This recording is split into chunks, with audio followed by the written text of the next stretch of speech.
I feel very strongly about imposter syndrome and how stupid it is. Sometimes you cannot manifest your next thing being tethered to something that looks good, but is not going to get you to where you need to go next. When I have space, previous versions of me felt lazy. Guys, we got to stay long after the energy's gone. And I think for idea people, that's the hardest part. I guarantee that any post or podcast that has impacted someone in the room the most is something that we overthought. Because it was a little bit more emotional or a little bit more vulnerable than we would have normally shared. There's the parts of my life that will come with ease. And then there's parts that I may look back on this in a year and say this was wrong, but that you do have to full throttle go and fucking force. The number one regret that I have, is that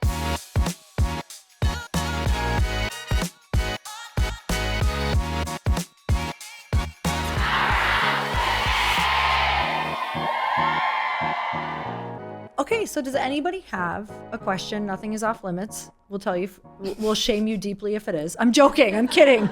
Nothing is off limits at all. And we have 2 mic runners, so what we're gonna do is we'll call on you, have you stand up in the mic. You'll just say who you are, just like not long, but just share like what your business is. You'll get a little shout out on the podcast. And then the next thing out of your mouth should be, my question is, just so we can keep it super concise. And then if we want to ask for other background information in order to give you the best answer possible, we will do that. So who wants to go first? Jocelyn Freeman! Your biggest fan, both of you. Been listening to your podcast since day one. Your podcast was one of my faves. I loved it. It was so fun. But truly, so grateful for you both. Okay, Jocelyn Freeman. Hi, everyone. My husband and I run one of the largest marriage coaching brands in the world. So my question to you is, how do you maintain trust in the timing of things manifesting? I don't. Constantly overthink it. Trust no one. Do you have something? Okay, I actually do think this is a strength of mine.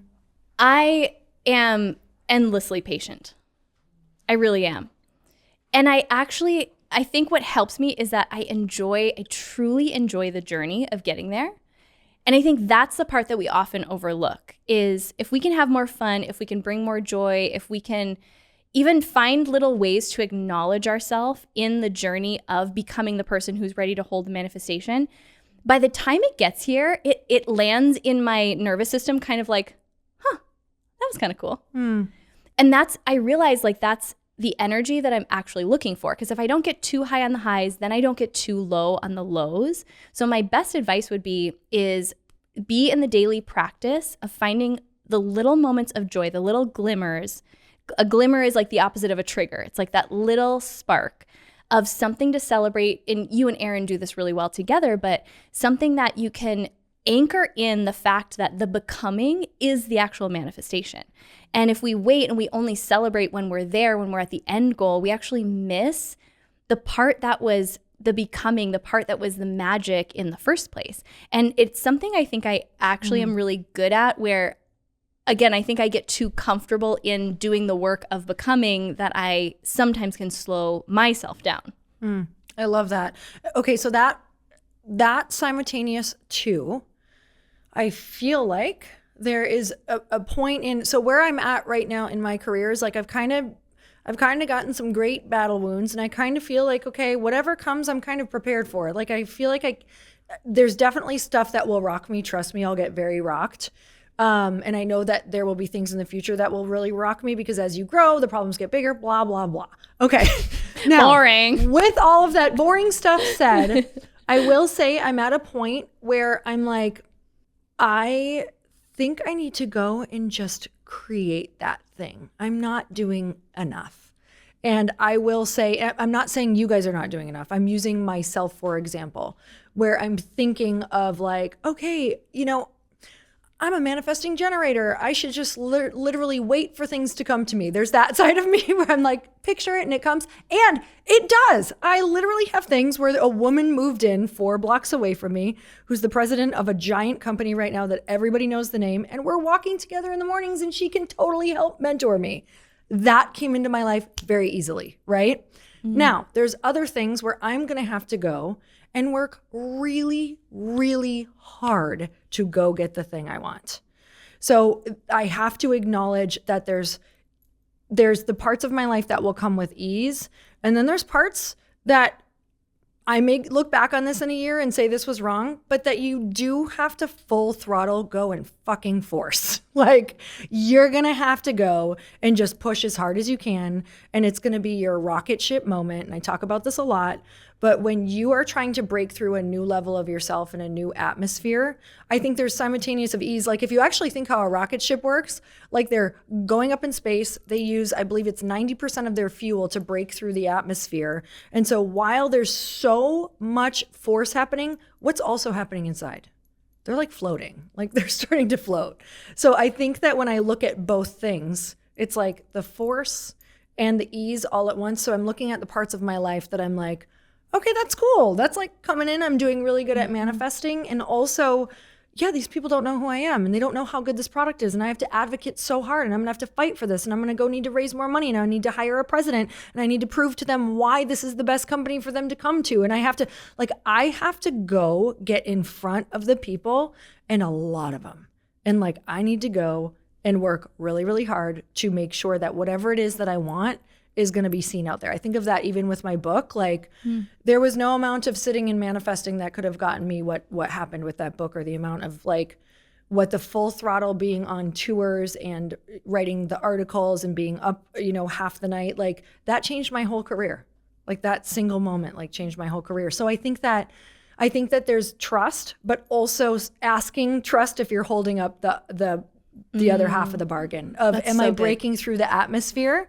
Because I even see you guys and you've like broken through in a big way, but there might be another portion, and I don't even know what this is pertaining to. So this might not be you at all. So it's kind of talking to the room of like, where is it that you're not breaking through that you might actually, on the other side of a summit is what? Another summit. So that you might actually be facing another summit while things are actually easy for you now, right? Social media, it's pretty easy for you now. You've built a huge audience, but where's the next summit that you might be like, oh, I thought that if I got to this summit, this would be easier. And you're having your oh shit moment of like, I actually just summited to realize the next summit is even bigger, except that one prepared me for this one. It's because I'm in it with you. I'm legitimately So in it with good. you right now. So good. I love that. Such a great question. Yeah, great question. Okay, who's next? Not all at once, ladies. Okay, we're gonna come behind and then up to Tracy afterward. Right here. Hi, my name is Rachel Johnston, and I lead a team of business bankers for one of the largest financial institutions. Lindsay, my question is for you. You mentioned that you're a logical person and you suppress your creativity often. So for those that are also very logical, what first steps would you recommend to help explore that and nurture that creativity? Gosh, I would love to put this in a spreadsheet for you. I really would. So I think she would love that too, actually. Here's my logical answer. Step one. This is where I get lost. And here's what I also want to say. The logic really serves me. And it's so natural that I don't have to force it. So knowing that the logic will always be there to back me up, like the moment I'll sit in the morning. So here's a couple of practical things that I have been doing. It's not like so much a step 1, 2, and 3, creating a lot of space, which is uncomfortable because when I have space, previous versions of me felt lazy, felt like stillness is laziness. But stillness is where I have space to allow my really creative thoughts to come. It's where so what that practically looks like right now is I don't really start my morning until 8 a.m. A couple days a week. I'll go and do my workout. The other 2 days a week, I just let myself kind of free flow for the first few hours because my highest point of creativity is right away in the morning. I have my highest energy, my highest creative energy. And so I don't prioritize anyone else before 10, 11 a.m. I give myself so much space to either write or journal, or right now I'm actually going to do a whole episode on this, so we're not going to go super deep into it, but using ChatGPT, prompting it to act as my higher self, and I'll journal, and then I'll put my journal entry into ChatGPT and say, act as my higher self, and give me 3 reflective questions one at a time to reveal where I'm still hiding from myself. Don't do that unless you want your life fucked up. Okay, I have a whole episode that I'm gonna do on that. But for me, that's like using my creativity as an outlet to tap into layers of myself that aren't, if I don't have space to allow that stuff to flow, I can default too much to the logical, here's what needs to be done. So creating space in my day, and I would say just wherever for you notice that your creative energy is highest. Second thing is, again, this is just personal to me, but I would just encourage you to tap into what your version of this is. I've been thinking back to what did creativity look like for me as a kid? And I used to love to make art. Like I was so creative. The shit I did as like a third grader, I don't think I could do today. Like I remember vividly certain art projects. And so prioritizing making art. So I got this like adult paint by numbers because I'm not an artist. Let's just be honest here. Like I'm not like going to find out that well, maybe we will. Okay. I have not to this point found out off. That I mean, who knows? But I found this paint by numbers, company. And so I like will sit in the evenings, and I live alone and I am not dating. So I will sit and just like paint and allow myself to have those more, what I think it is it's like some kind of way of expressing myself, tapping into a different part of my brain. The other thing that does that for me is dance.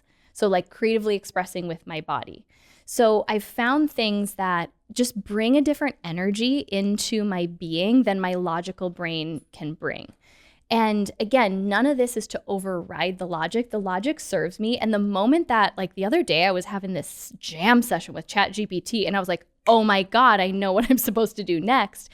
And then I went into the logical laying out of the steps that I'm going to do to bring that thing to life.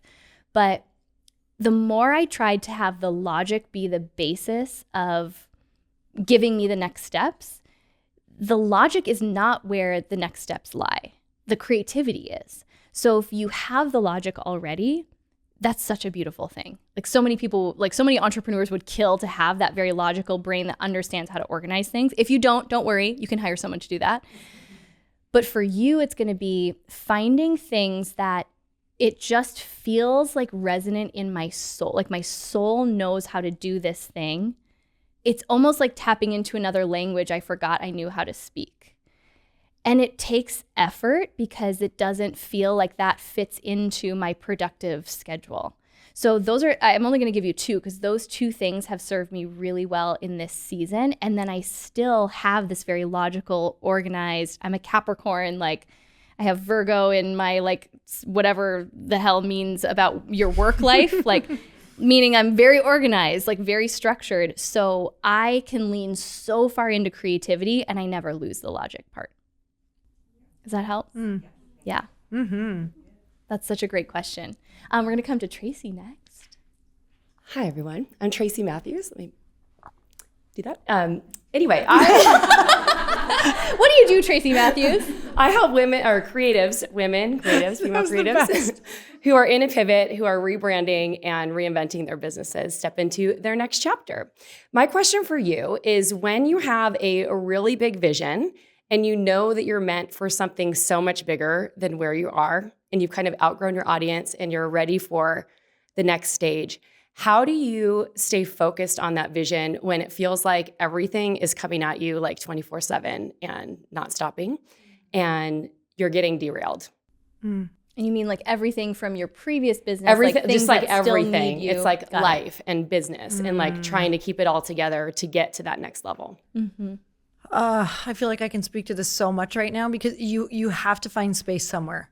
So your whole life, and this might take 3 months, 6 months, or a year. For me, it took a year.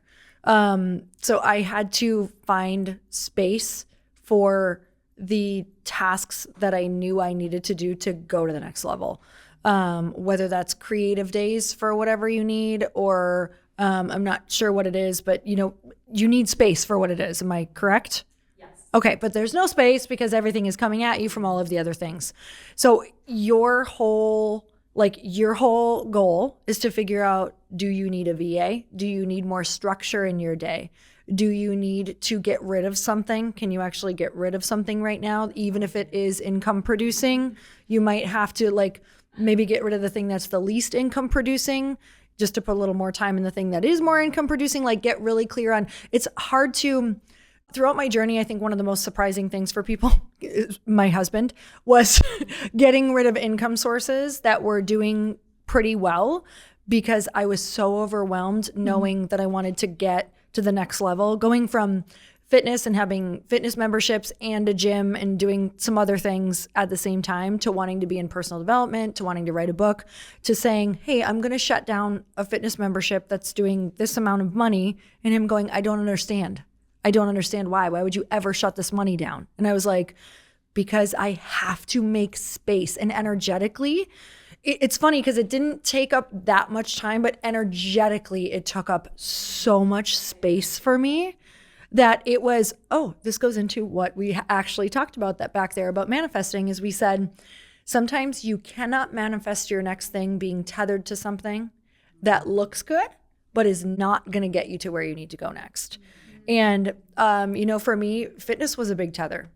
As I was growing into personal development, I worked so hard to become well-known in the fitness space, you guys. And a lot of you who had corporate jobs or different jobs, you worked so hard for that there's this middle space where you're not really special. Nobody knows you in the next world. Nobody goes, where's your credibility? You don't have it yet. So guess what we do? We go back to the busy, we go back to the thing, we go back to the full schedule, we go back to the place we're credible.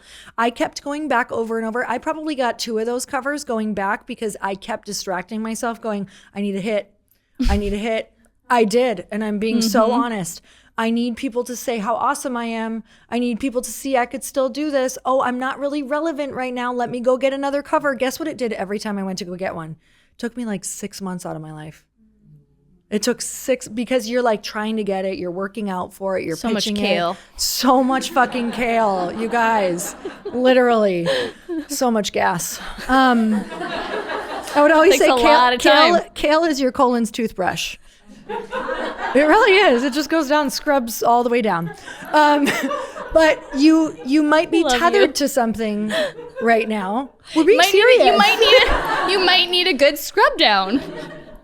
You might be tethered, like going back and going, what am I tethered to that's actually, making me feel good right now because I'm busy, I'm needed.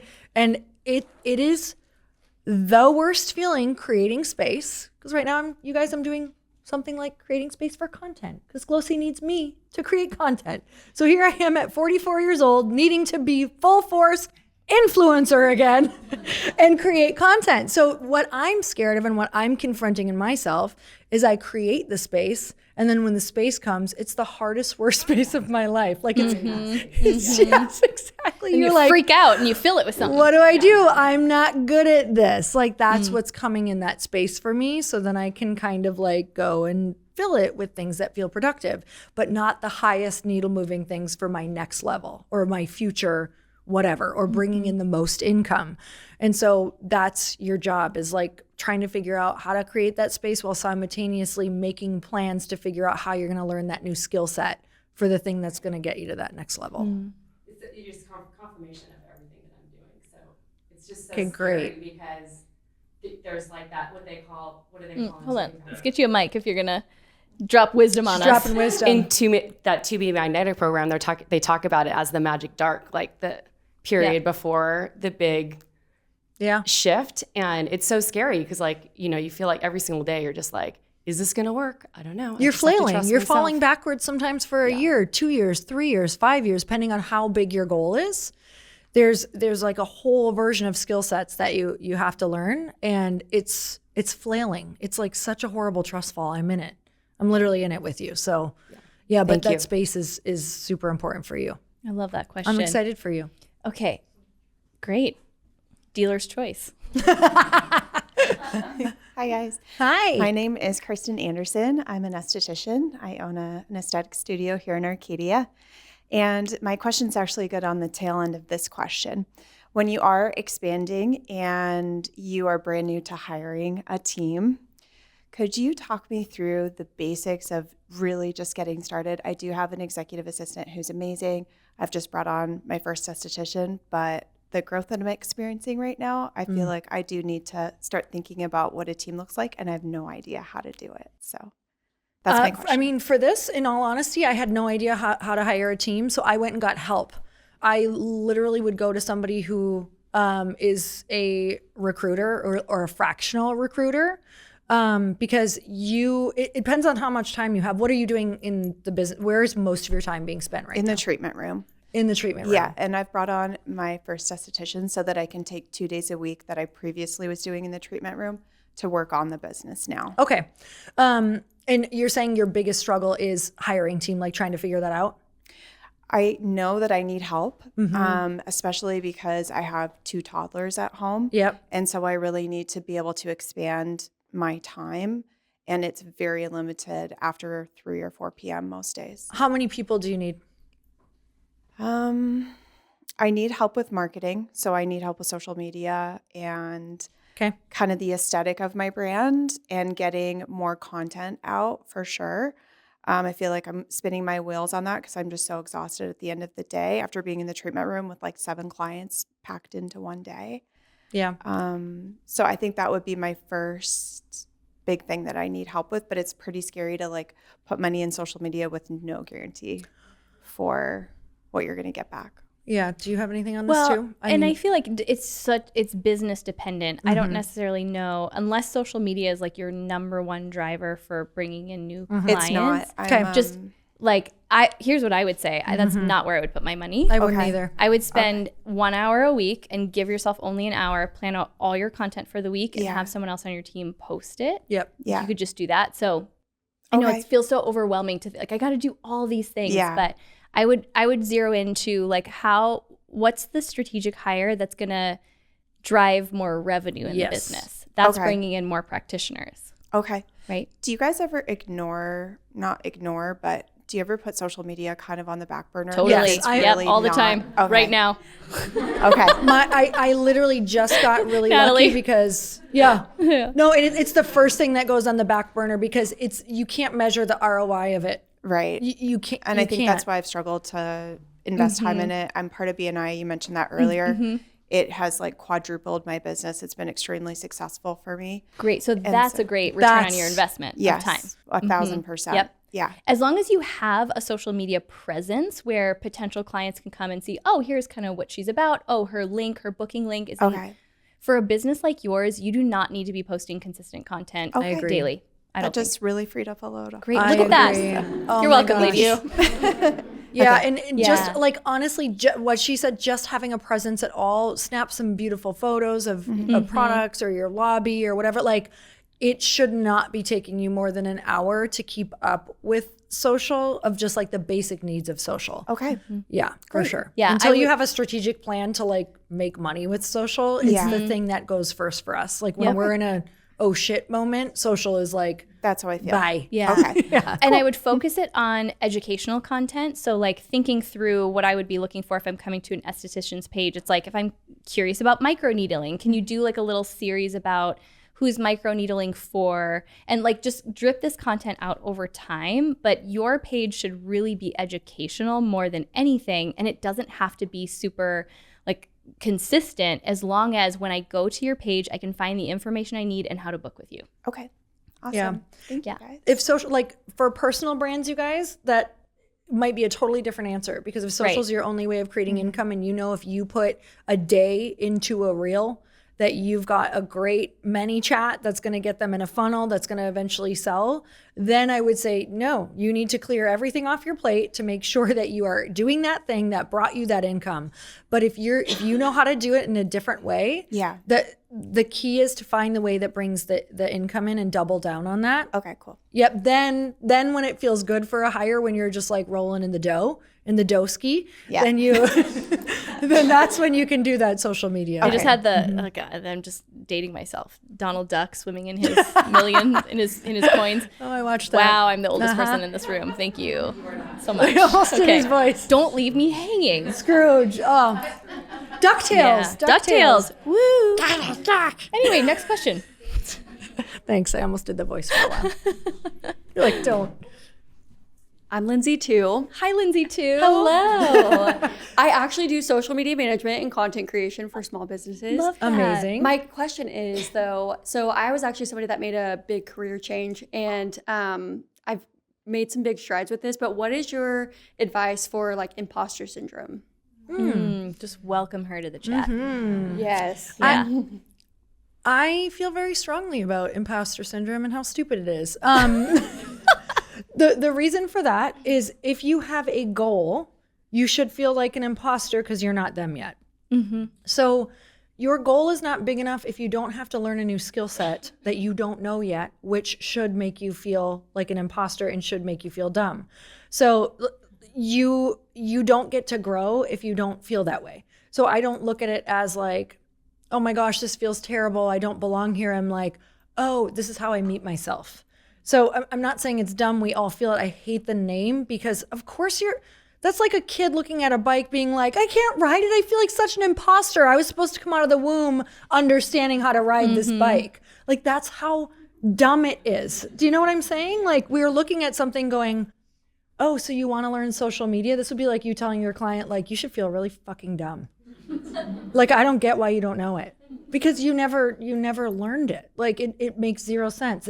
It's so much better to just go, oh, that's not my skill set. Here's what my skills. I think it feels amplified when we don't remember what our skill set is, like what we're good at. Oh, here's what I'm really good at, and here's who I need to surround myself with, and here's what I need to learn.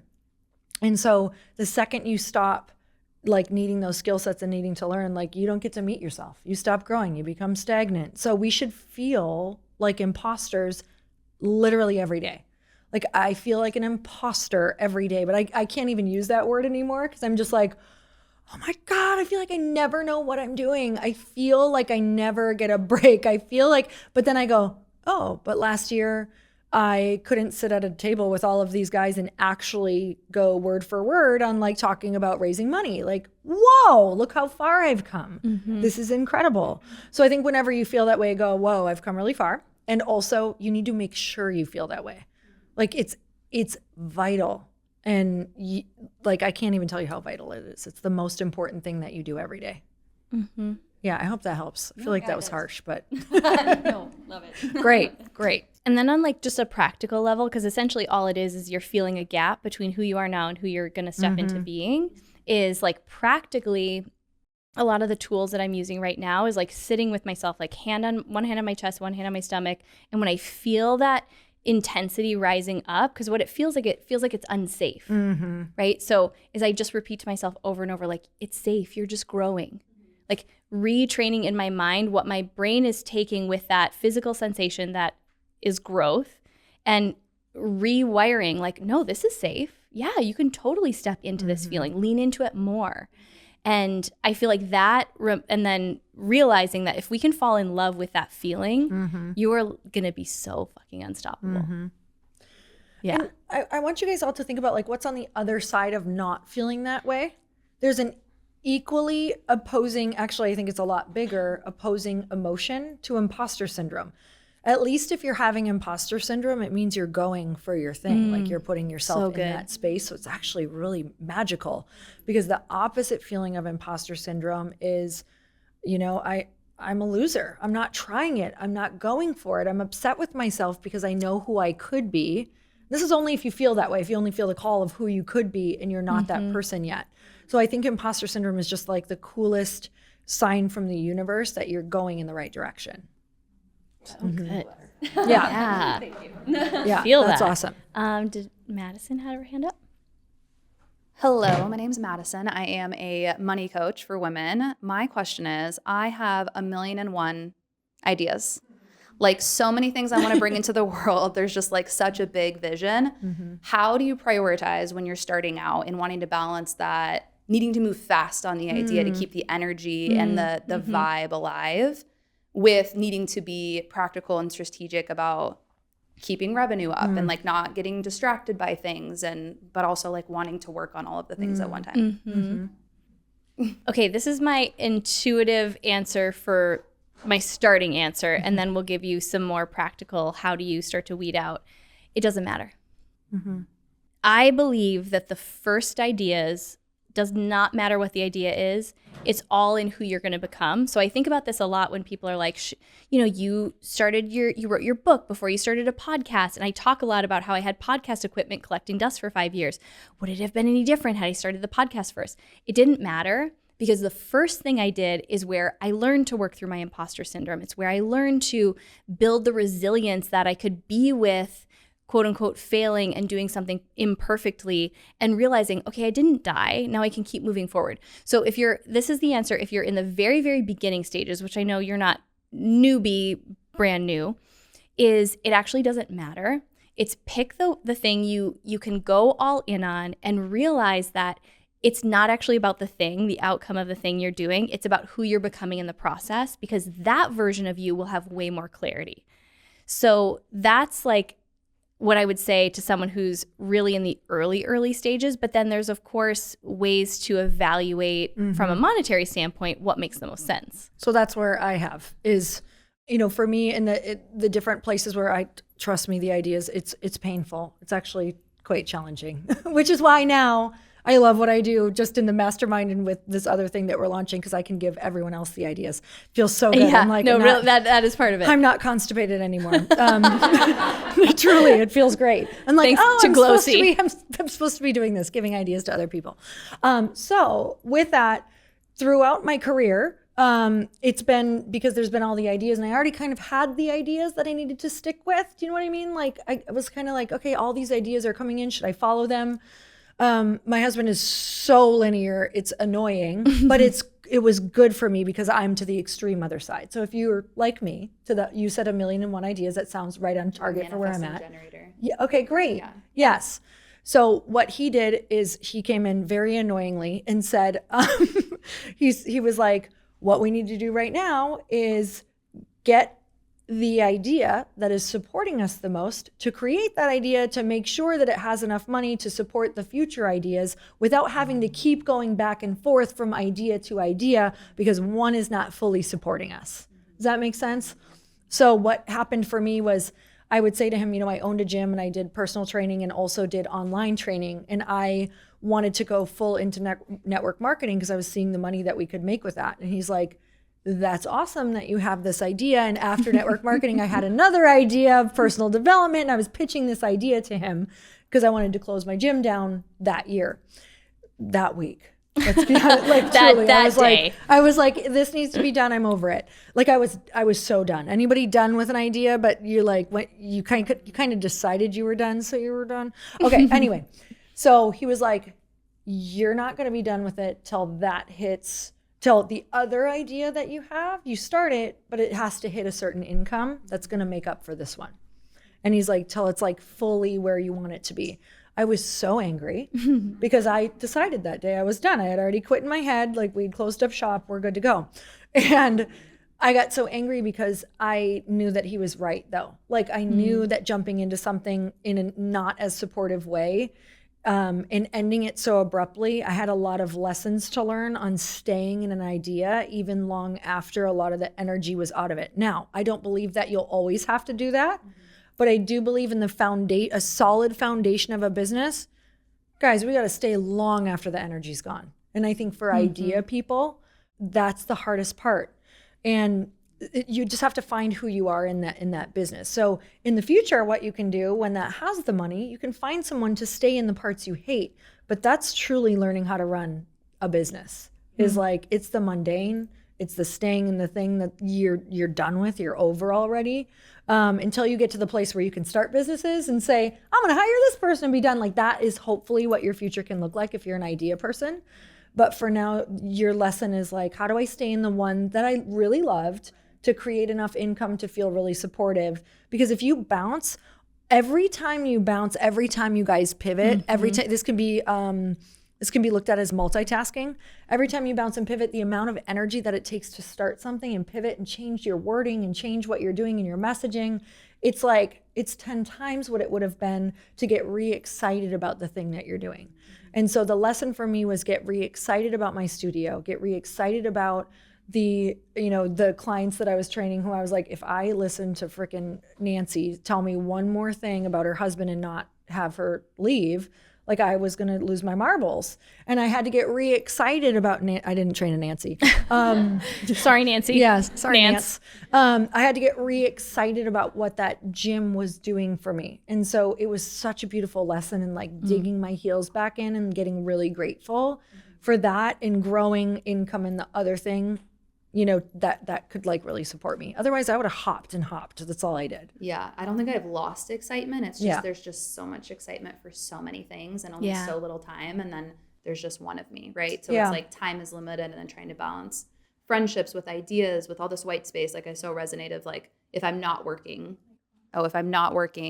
I feel lazy, right? And that's like, there's so many ideas. Like I could be capitalizing on this time to get closer to that point where I could bring the next thing in. So it's just like Does it mix your messages right now? Like I think a couple of the questions you can ask is, if I started this other thing, does it take away from the thing you're at right now? Not necessarily. Okay. It's just like another project, another skill gap that I have, something else to go figure out that takes away time from, I'm definitely still stabilizing the first revenue source of my business. So I think that answer definitely resonated a lot. I think that's your answer then. Yeah. Like it's those ideas.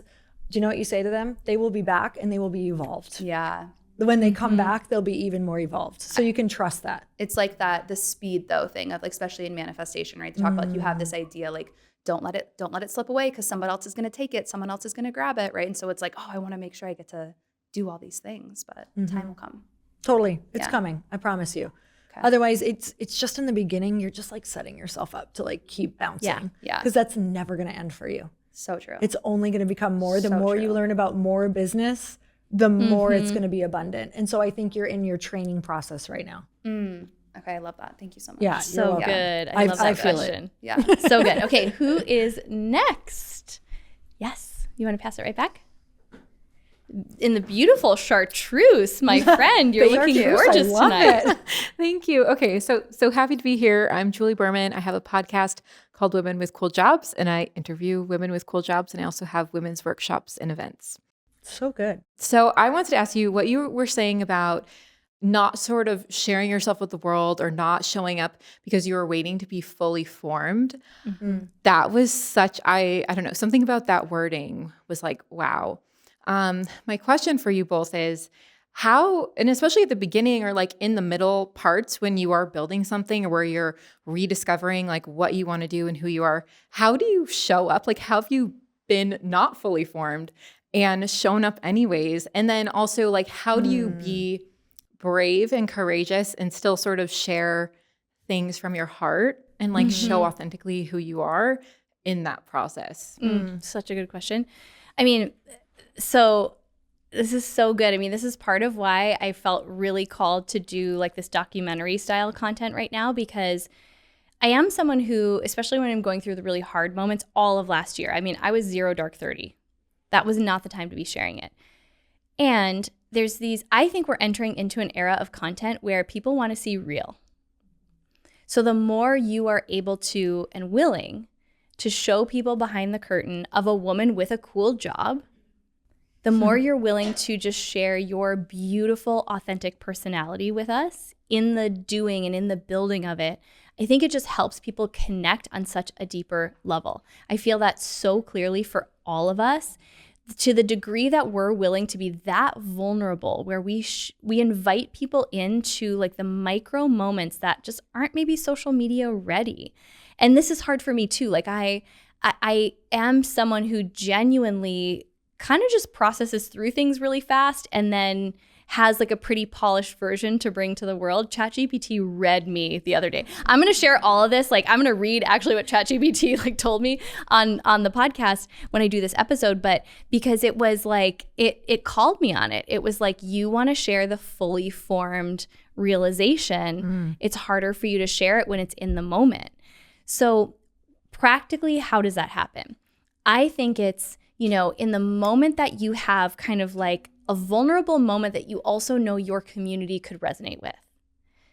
That's the moment where, and you'll feel it because you'll feel like this feels like kind of tingly to share. You pop your camera up and you do the Instagram story in that moment. Or you just record the video. You don't even have to post it in the moment. And you're like, ooh, that felt extra exposed to share that version of me. And again, even if it's just that we're recording that stuff for ourselves, the number one regret that I have, is that I did not capture more of the actual behind the scenes moments when I was building. I wish I had it. I wish I had it even just for me. So how can we all start doing that? Start to just on a daily basis, maybe even it's like a vlog of capturing like your thoughts and the thing that it could be a weekly basis, that the things that you really wrestled with that week. And maybe you're just capturing it for yourself, but maybe you're actually capturing something that will give the woman that you want to impact such a deep connection with you because you're the one who was willing to show that side of yourself. And I think there's a lot of opportunity for a lot of us. I think we kind of like swung one way where content in social media is very polished, and I love that. But imagine if we contrast that with more in the moment, and there's a resonance. When something is like authentic and it's not polished and it's not planned, there's a different resonance to it. I think that's what people are craving. That's what people are going to lean into. So where are those opportunities? And I think it's just a conversation, a question we can all ask ourselves. And then it's, do you have the courage to share that version of yourself? Yeah. Does that resonate? Yeah. Yeah. Yeah. So good. Yeah, it's messy, guys. I feel like we want these answers like, oh, here's how you do it. I'm like, well, you go to bed sometimes really embarrassed about what you said. Like truly. Literally. Like I've gone to so many dinners where it's this weird dichotomy of, I don't know if my business is doing good because I'm new, but I have to also like brag about it so that they get excited about it. But then also, what if I say something dumb that I don't know and they're like, what are you even talking? Like it's such a crazy emotional roller coaster of mess. And so I think the biggest thing that I can look at through like going head first a lot, because I know we're all in here kind of going head first into everything, is the amount of times I've stepped off stage and gone, I can't believe I said that. And then going, it's okay. Immediately. If you want to know how to do big things, like have grace with yourself so fast, don't let yourself think about it for more than like 2 minutes. Because, or I could leave tonight and be like, I can't, oh my God, is Lindsay mad at me? I can't believe I said she had a boyfriend when she didn't. Now people think, I'm serious. How do we spiral? Who spirals? Come on. Everybody She'll does voice text this. me on the I will on the voice way note home. her on She the will. way home. Yeah. And I'm fine, just so you know. I do know, because you did give me a look later and I was like, okay, we're good. But it's going, this is going to be so messy and so ugly, and you're going to feel embarrassed 20 times a day, maybe 50 times a day. You're going to go to dinners and feel dumb. You're going to go speak somewhere that you were so excited about, and you're going to think you bombed, and you might have bombed. It might be terrible. It might be a horrible event where you This is a really uplifting talk. This is like how it is though. And It's so true. You literally have to go let your head hit the pillow, say a prayer to God and say, please God, let me let go of this feeling, knowing that I followed, like I was obedient. I followed what you wanted me to do. I followed that call. I'm going to trust that everything that I said, even if it was so bad or cringeworthy, or if I offended that girl in the audience because I didn't get to say hi, or she seemed really pissed at me, that was the lesson she was meant to learn. And I did what I needed to do. Like you guys, you put on events like this, or you start going bigger, they're going to get upset. You're going to trigger them. You will actually become their enemy for a moment. And that's going to be your worst nightmare. And it's going to be your worst nightmare to fail people. It's going to be your worst nightmare to not be good on stage. All of that's going to come true. And the point of if you're going to make it through or not and be successful and start to like really love who you are and let it be okay is if you say it's messy and say a prayer to God and say, I don't want to think about it anymore. Take it from me. I have to trust that it was okay. I'll make it right if I need to, but for tonight I'm going to sleep. And this is what it looks like. And that's the path every single day, you guys. I wish I could tell you it looked better than that, but it's literally just that every single day. Oh my God, did that post offend someone? Am I okay? Did I just offend someone? There's so much of that on a daily basis, but my comeback, like I just go through it like this.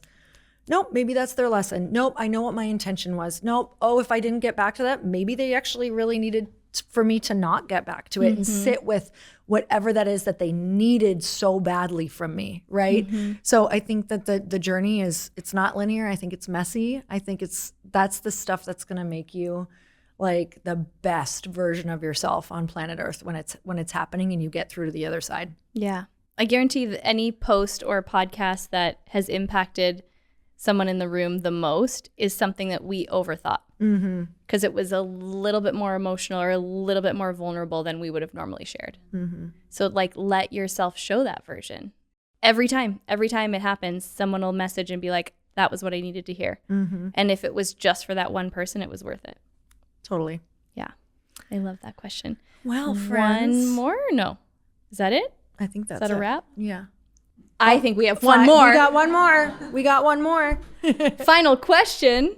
I think it's going to be a good one, so hopefully we can all I like buckle this. in. I like your confidence. I like how she puts pressure on herself. Let's do this. Let's put money down. I'm just kidding. My name's Jessica London. I own Your Postpartum PT. We help women and mothers online through wellness coaching, pregnancy, birth prep, postpartum recovery, and rehab, and helping them rebuild strength and confidence in motherhood. I also am launching a podcast called What About Mom on Mother's Day. Congratulations. Awesome. So my question is, because you're both podcast hosts, what do you wish that you knew when you first started, and what advice do you have? So good. What do I wish I knew?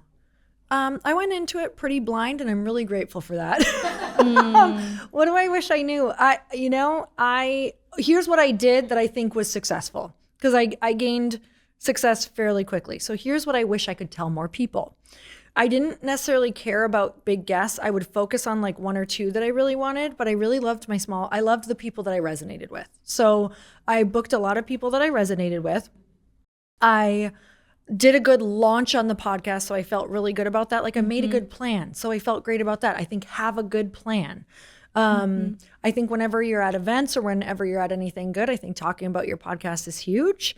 And I think that knowing that the podcast was a long game for me, and I think that's the most important thing I could tell you, is it's not going to be a quick money-making thing. It's got to be for people who love that long form, and you view it as a way to make really beautiful relationships for other things that are probably going to generate a lot of income that you don't even know is going to come later. Like a lot of my investors came through podcasting. And a lot of our money has come through people who have listened to the podcast for years. They'll be like, I've listened for 7 years and now I'm investing in your $50,000 mastermind. Like that's the power of the long game of a podcast. And so if you would have told me that many years ago, if you do this for 7 years to have a mastermind fill easily, that's 50,000 people. I wouldn't say totally easily, but or $50,000 per person, would you do it for 7 years straight, 3 times a week? I'd say absolutely. Yeah. And so that's what I would go back and tell myself is like, stay in it. Focus on conversations that you love, because if you love them, people are going to love them. And also know a lot of your conversations aren't going to feel that great to you, but they're still going to move people because you're showing up, and something in the show up is exactly what people need. I love that so much. I mean, that's like what I would echo is what I wish that version of me who is just starting the podcast could have seen is the impact it would have. Yeah. It's like, there's just nothing better. I get messages on a daily basis from people. And if you send me a DM on Instagram, like I read it. I read every single one. And it just like still stops me in my tracks that just because I was willing to start and I was willing to put my voice out there and I was willing to stay consistent, even in the hardest of seasons, I've never missed a week. And it has blessed my life so much in return, but it's also become the best marketing channel for my business. And not everyone feels like that same love with podcasting, but it is the gift that keeps on giving. And I'm just so proud of myself for staying consistent. And I didn't look at any numbers, any metrics. I still don't. I'm like, how are we doing, guys? My podcast team is here. They're like, you're doing pretty well. I'm like, cool, great. But it's because I do it because I love the connection with the community. I'm a yapper. I love to yap. But also it has become the biggest marketing channel for the business, hands down. Yeah, I'm so excited for you. And the podcast is called what? One more time? What About Mom? Give her a microphone. What About Mom, launching Mother's Day 2025. What About Mom, launching Mother's Day 2025. I love it. I love it. Yeah. Here we go. I miss this so much. Thank you for coming out tonight. Oh, I thank love you guys all so much. This so was like so much. special. I loved it. And I can't wait to air these episodes. I can't wait. Thank you guys.